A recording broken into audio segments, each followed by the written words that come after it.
In our previous episode, we talked about what machine learning is and heard about the various ways in which you train these models with real-life analogs. We also went through some topics like image and language processing. We saw how Google Translate uses machine learning and even covered deep fakes. So, Hari is back again, and we'll continue the topic, focusing on maybe the ethical and practical implications of machine learning and artificial intelligence. So, yeah, let's get into it. Yeah, I'll maybe talk about some a competition that I participated in earlier. So it was about it was not a competition, more like a challenge between some people. So it was about training a reinforcement agent to navigate the Minecraft world. So there is a world where in Minecraft where there is a building in front of you, and you So start somewhere one second, one on the second. Just a quick recap. So I'm trying to recollect what you said about reinforcement models. Reinforcement models means it makes the prediction, and then that prediction, based on the accuracy of the prediction, it kind of yes, improves and gives a better yeah, prediction. Is that right? yes, yes, Okay, correct, cool. yeah, perfect. I'm following. Good recap. Yep. Okay. Yeah, so you are some person in Minecraft starting on the ground somewhere, and you have a building in front of you. You need to navigate this world to find the room of a particular person. Hmm. So this is the task. Now, we already have some data which is collected from random human players who have navigated some random Minecraft world. So from these data, you can learn about how to navigate a general Minecraft world. That okay, this is a block and I should climb over it, or uh, these are places where I can walk through and things like that. And based on that, you learn some things about how to walk and how to move the camera in this world.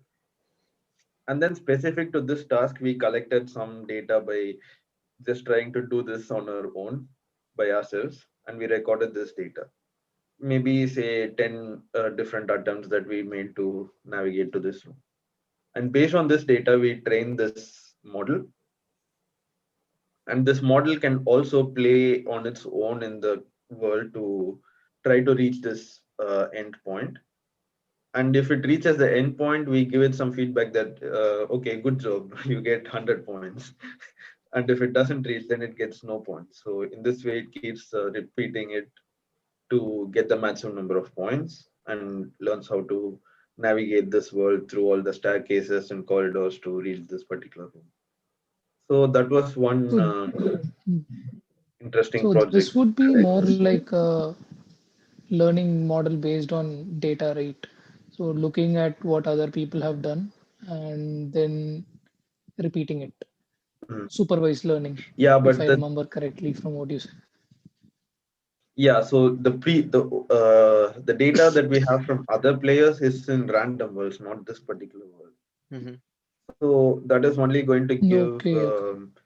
An idea of some how the world basic idea works. of yeah Yeah. how this entire Minecraft thing works. And then these 10 Okay. runs that we made is going to give it more ideas about this particular world, Okay. and then it's going to Mm. navigate this world on its own to explore and learn. So probably the first few So times it's going to on roam randomly through corridors for a long time trying to figure out where this room is. on this subject, so do you think over time, say a machine learning model that learns how to play this game would end up playing it much better than what a human would? Yeah, it's definitely going to be able to find things faster Yes. than a human. I mean, the But machine will yeah, probably focus its goal on I need to do X and I will do X without any distractions. But yeah, if I'm playing, for exactly. example, Red Dead Redemption, I'm going to do a mission. Suddenly I see a deer and I'll go there and get distracted for 3 hours and then come back. So this won't happen with Yeah, the machine, I guess. yeah, machine is maybe not going to construct some fancy uh, structures or something maybe it will someday, but not right now. But this It'll make an creative Let's say, aspect efficient is structure. something which, yeah, it maybe this creative aspect is something that a machine will lack to start with. Mhm. But I don't see that being too difficult to incorporate into the machine either. You can make it no, look at. I mean, say compared to deepfake, say you can make the machine look at lots of different structures constructed by humans, and the machine can learn from these Mhm. structures and create its own, start Yeah. creating its own There structures are based on. similar things for fiction writing, for example, right now, right? You can give it a few words to Yeah, start off with, yeah, and it'll make a story on its own. yeah. Right. I've seen those. Yep. Yeah. So Ari, one thing again that comes to my mind from learning about this computer that plays Dota is that I remember in the initial phases when the computer started beating the players who were professional players, the players I think described the way and the moves that the computer was making as something that they had never seen before. And only when the computer had, say, at some point defeated them or taken one of their towers, that is when they realized that, okay, it made a move at the start which I did not recognize. Like now I'm seeing the payoff for what it was doing. So it seems like they were not able to understand the moves or understand the strategy, and the computer was, say, a couple of steps ahead of these players, and these are the professional players themselves. And I think the case with chess was also similar, where the moves that the computer was making was not something which humans would usually make. So in these sort of scenarios, how do we what do you say, measure how good a computer is or how good a player can actually get? Because we thought a certain limit was the thing where we could get, but then these seem to be like pushing the boundaries. Yeah, I think so this was done by this company called OpenAI, and they trained this model to play Dota. And initially, it was very difficult for human players to do anything against this model, and the AI was always winning. But then they started finding some issues with this model, and then they started exploiting that. But then the model again, I think, learned how to fix this. One advantage that the AI had with this is that it can keep playing Dota over and over again any number of times it wants to learn how a human would play in this particular game. But this is not something which is feasible in real life.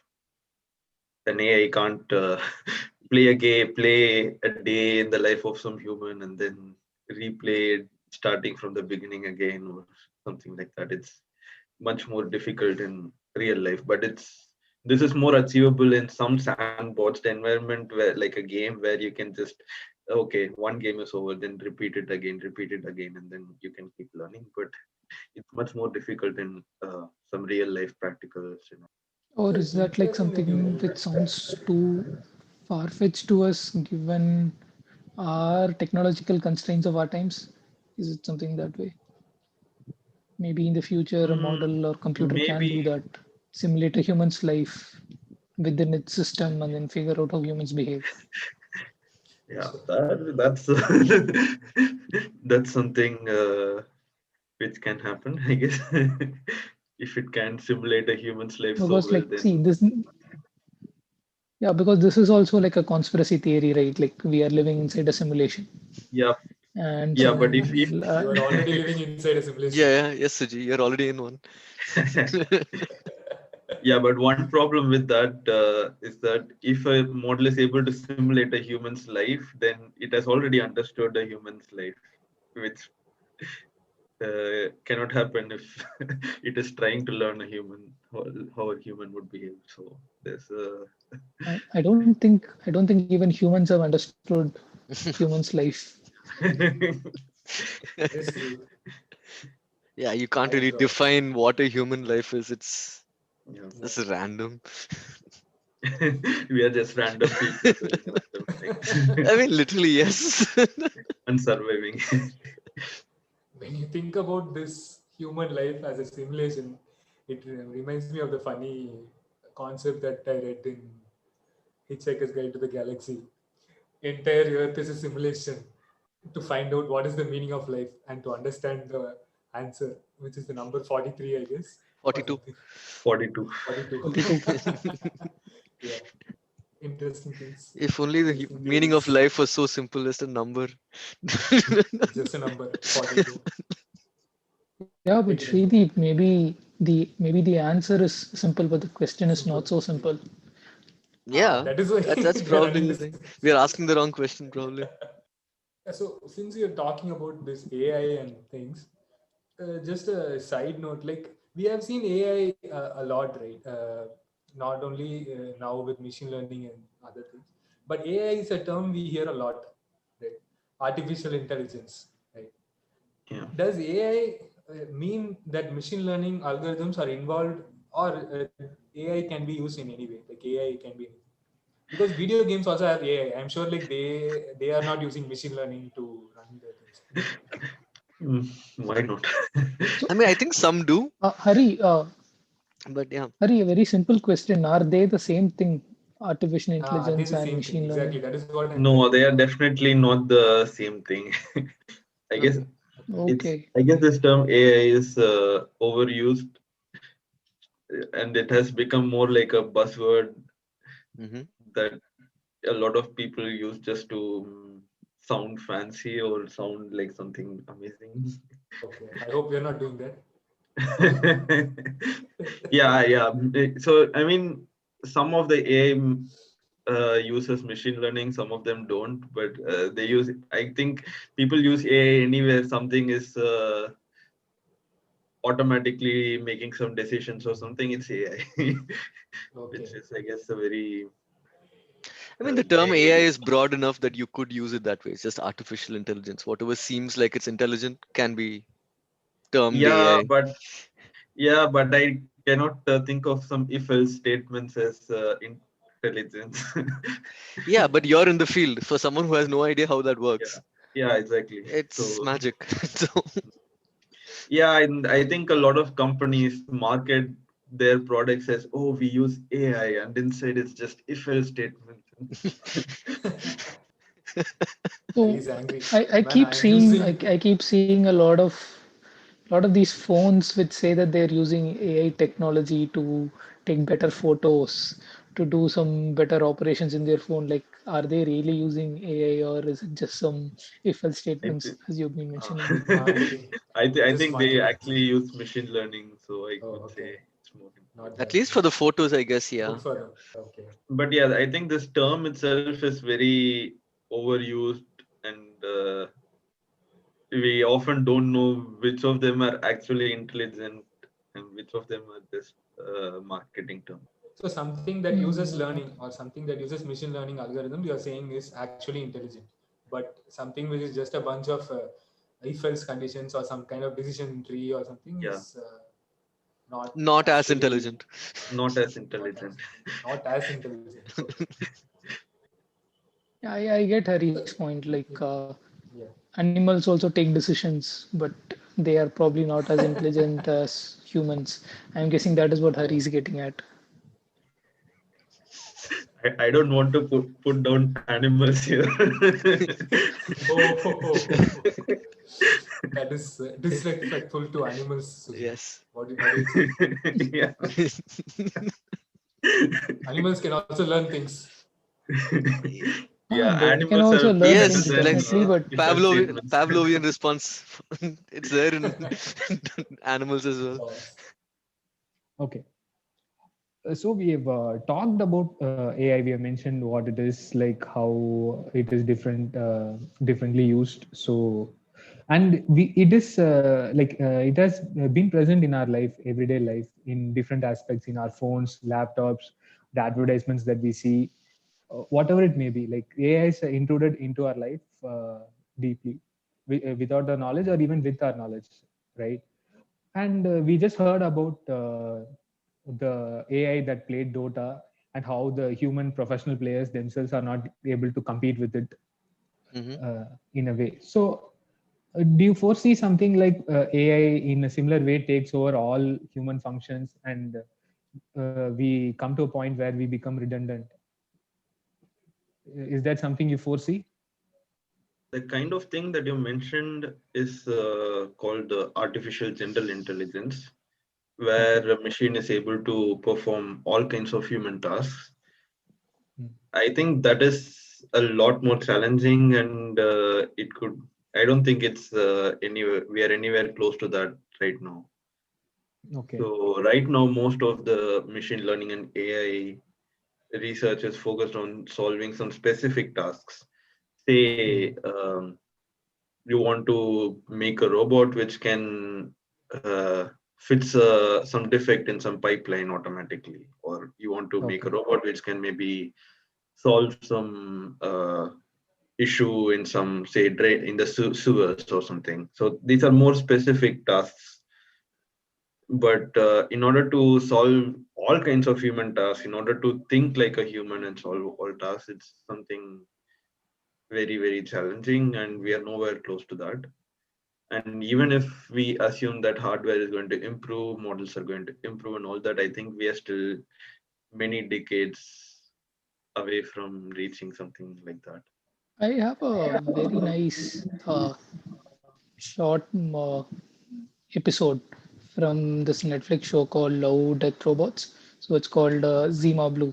So that kind of starts off similar to what Hari says. There is like this little robot which starts by cleaning the sides of a swimming pool.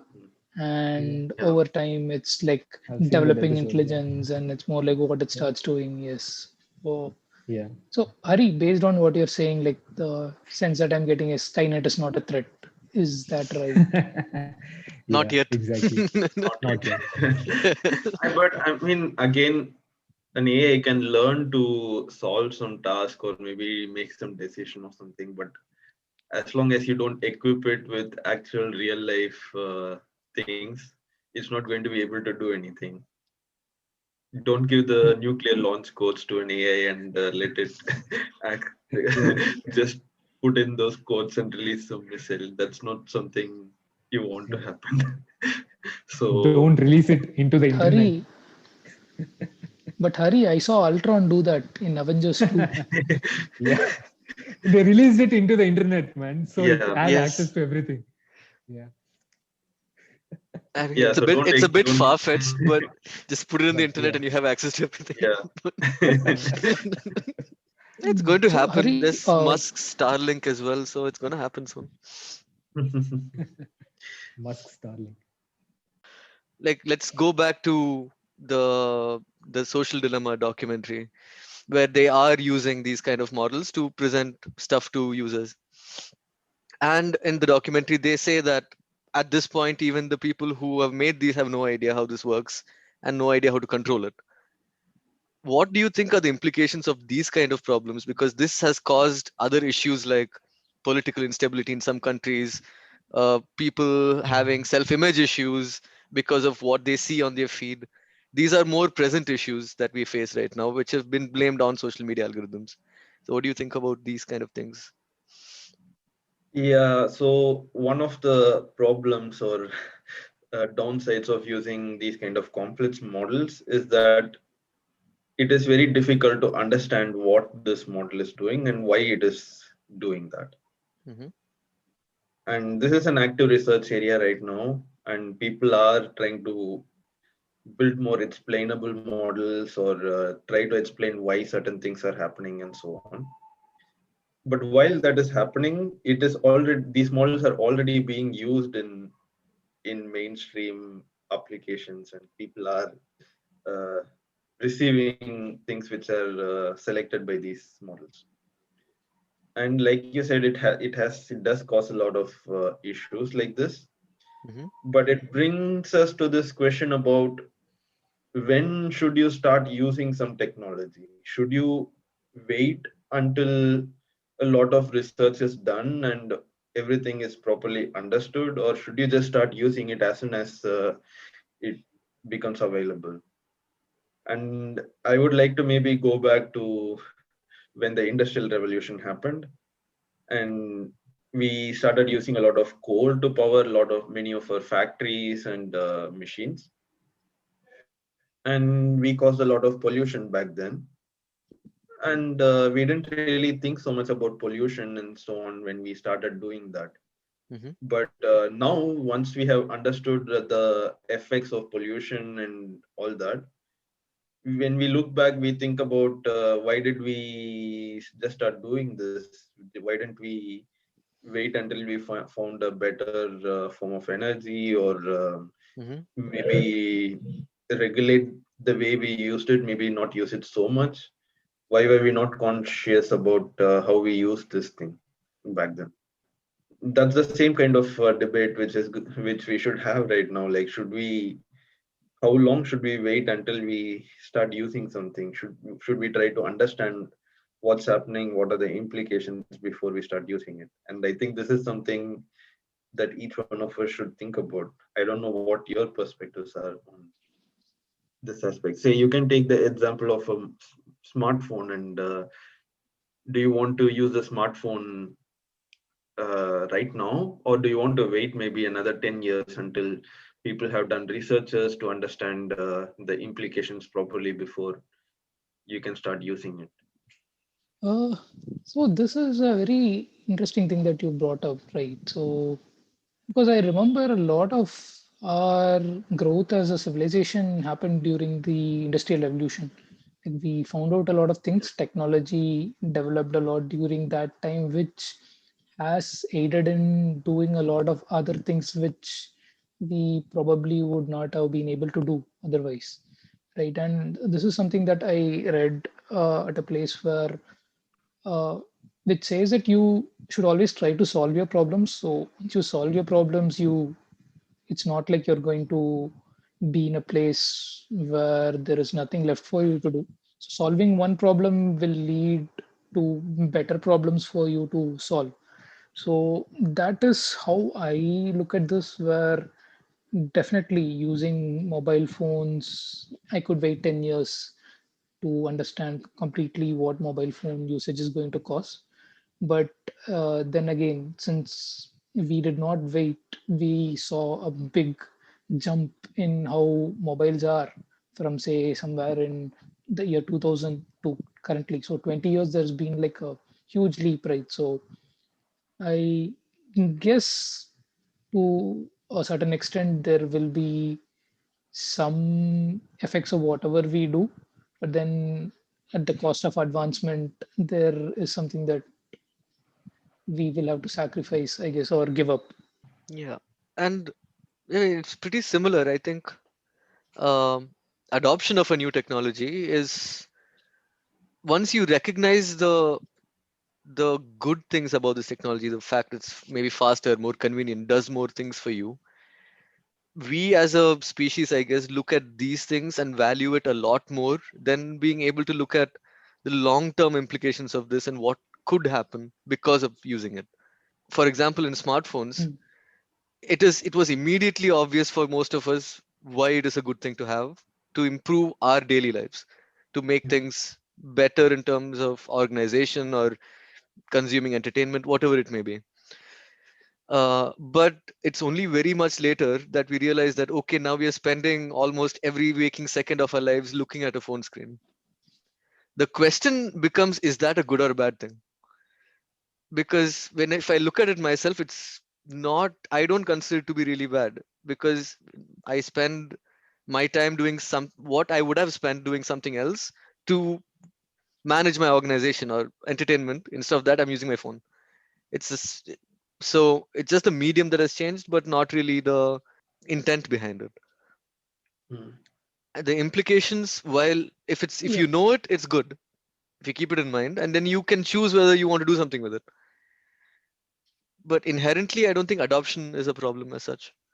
I would probably slightly differ, but to me, like there are some things that needs to be improved, or some things that definitely needs to be focused upon. Right? Any new technology will have harmful effects. Like you said, smartphone. We are now always on the smartphone and doing things. But apart from that, are there any like actual problems, that health problems that we get? Who knows? Like it could be physiological, it could be emotional. Maybe it won't show it now, but maybe 20 years in the future, who knows, children born during that time may face some different physiological issues. I feel like those kind of things need to be explored a lot more. Definitely we are using it. It's not like we are in a situation where everybody is using it. I'm not saying we should not use it, but I feel like this is also a focus point. Like instead of coming up with what is the latest mobile phone, 5.6 inches, 5.7 inches, ultra HD, that is one aspect definitely, but there should be another aspect which focuses definitely on what are the harmful effects of mobile phones that could affect our health in general. In all phones we have some radiation factor, that particular factor that is set up. How can we reduce that factor, or what is the long term effect of those Yes. factors? I think those need to be definitely seen, and they have to be looked at and see if some solutions can be brought for it. And Like but there is, I think yeah, that go is ahead. happening, right? Because Yeah. the problem with this whole thing is unless enough people use it, you will not know what the bad effects are. You can't really guess what could be the problems or how it would go because people use their phones in different ways. People will make apps or whatever to fit demands of the people as they use it. Yeah. So if you see in the last 2 3 years, there are features being added to counter some of the bad effects, like notification control, the do not disturb modes, there's what digital well-being or something like that, where it tells you to shut off your phone, it Shut off your tells you how phone. much you've used. So this has come only after people have seen the effects of how people are using their phones and how it is disturbing their sleep or whatever it may be. So, Yeah, but many of these things are identified in hindsight, which is Yes. always yeah. easier to do. Yeah, but again, how would you predict? I mean, it's very difficult to predict what could be the problems that would happen from smartphones. Yeah, I Maybe mean, we companies can could develop a always do model some to user predict. research. Yeah, Think sure. about it. When But do smartphones you came think about it in 2007, people wouldn't have any idea how to use a smartphone. Yeah, No, I'm exactly. not I talking mean, about people in general. Yeah. Hmm. you can maybe But even and do you compare with think how even if medical treatments work. see, So, in order to come up with a treatment, they need to actually prove that this is something But which treatments works. are set and done. You have one treatment, you do it once, and it's pretty much that's about it. Yeah, but for many cases, it could take a lot of years until it can take a lot of years to prove that something actually works. Or, Okay. Yeah, fair for enough. example, like maybe you can take heart related things, and they need to actually wait until all of them have lived a really long time in order to make To sure that this conclusively say works. something. Yeah, conclusively say that this works.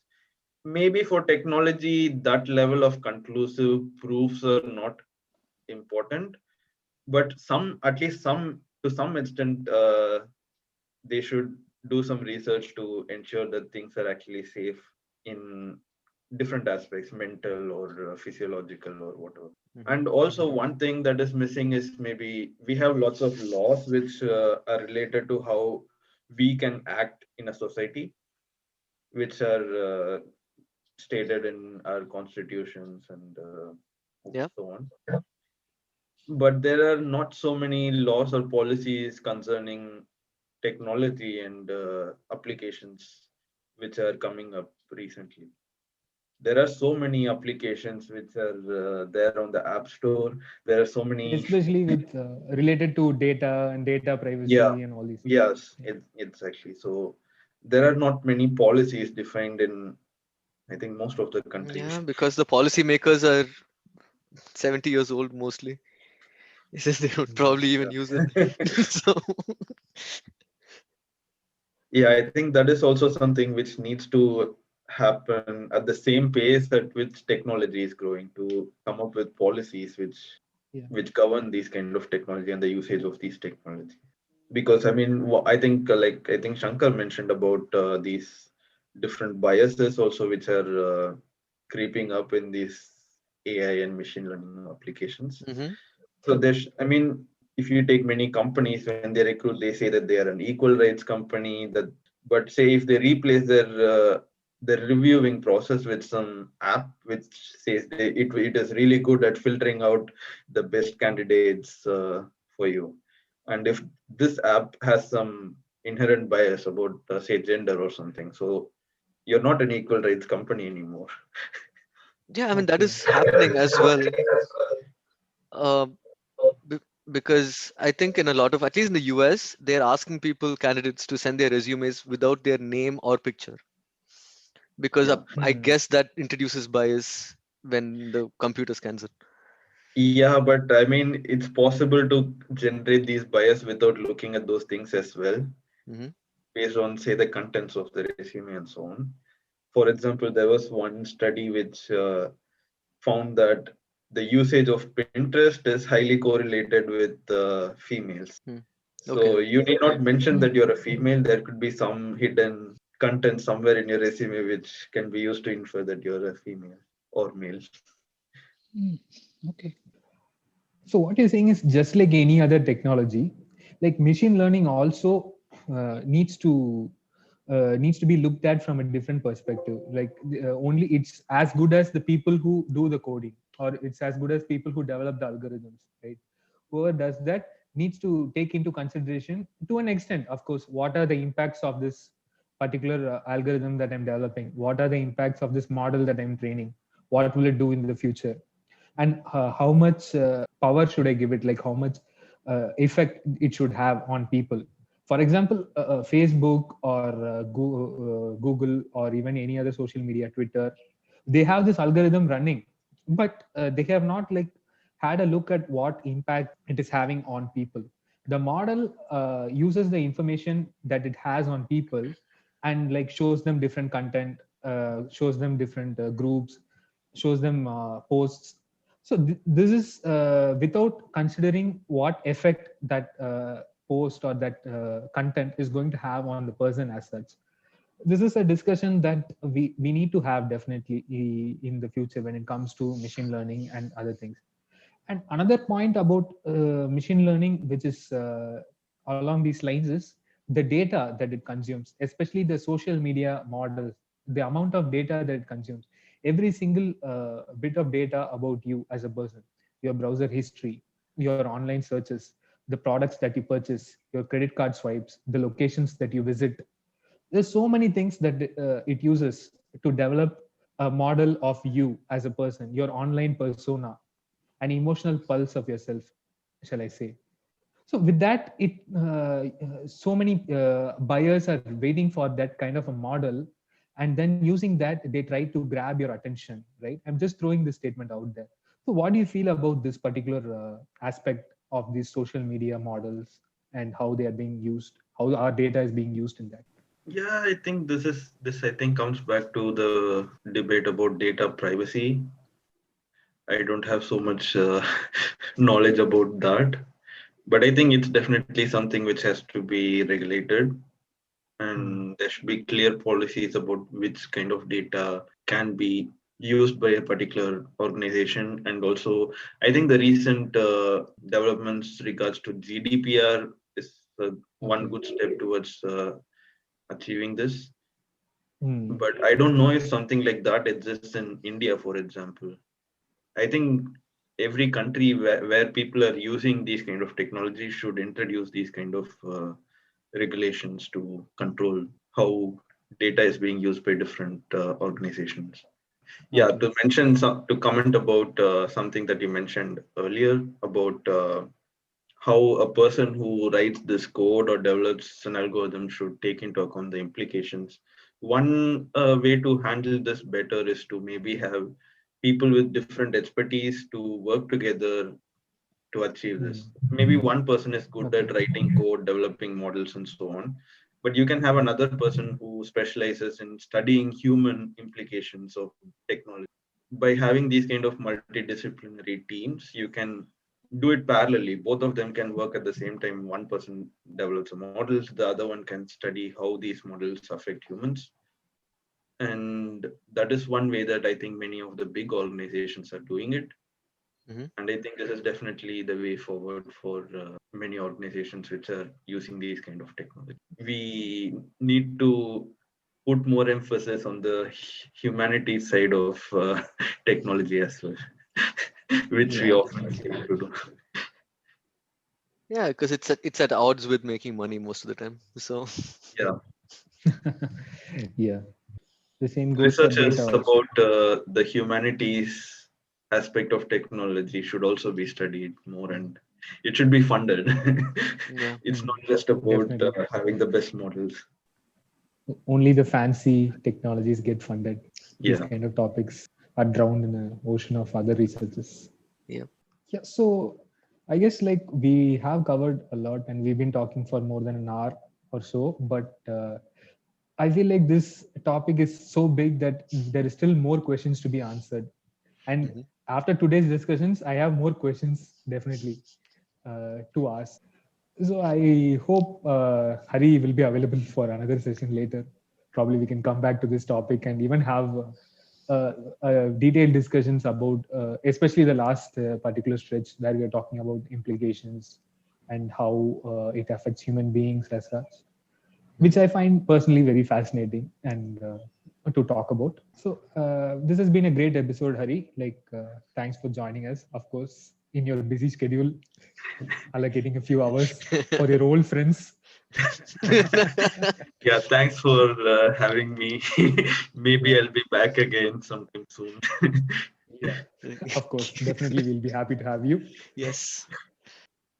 Thanks to all the listeners for hanging in there and listening to our talk about machine learning and AI and how it affects you in every day. So I Yes, hope this and topic was I useful hope it for was you. information. Yeah, information was useful. And if you'd like to know anything more, let us know, and we'll ask Hari, and he'll let you know about stuff. Yeah, So, yeah, yeah. Do let us know in the comments and yes, feedback, provide feedback so that we will definitely grill Hari with more questions. We hope to have more guests in the future. This was our first attempt at having a guest on our show, and I hope it was very interesting to listen. Please do let us know your feedback through comments on YouTube or Google or wherever you listen to the podcast. And please continue to follow us on all social media to know more about our episodes, upcoming episodes. yep. Thank you, everyone. See you next time. See you. Bye. Bye.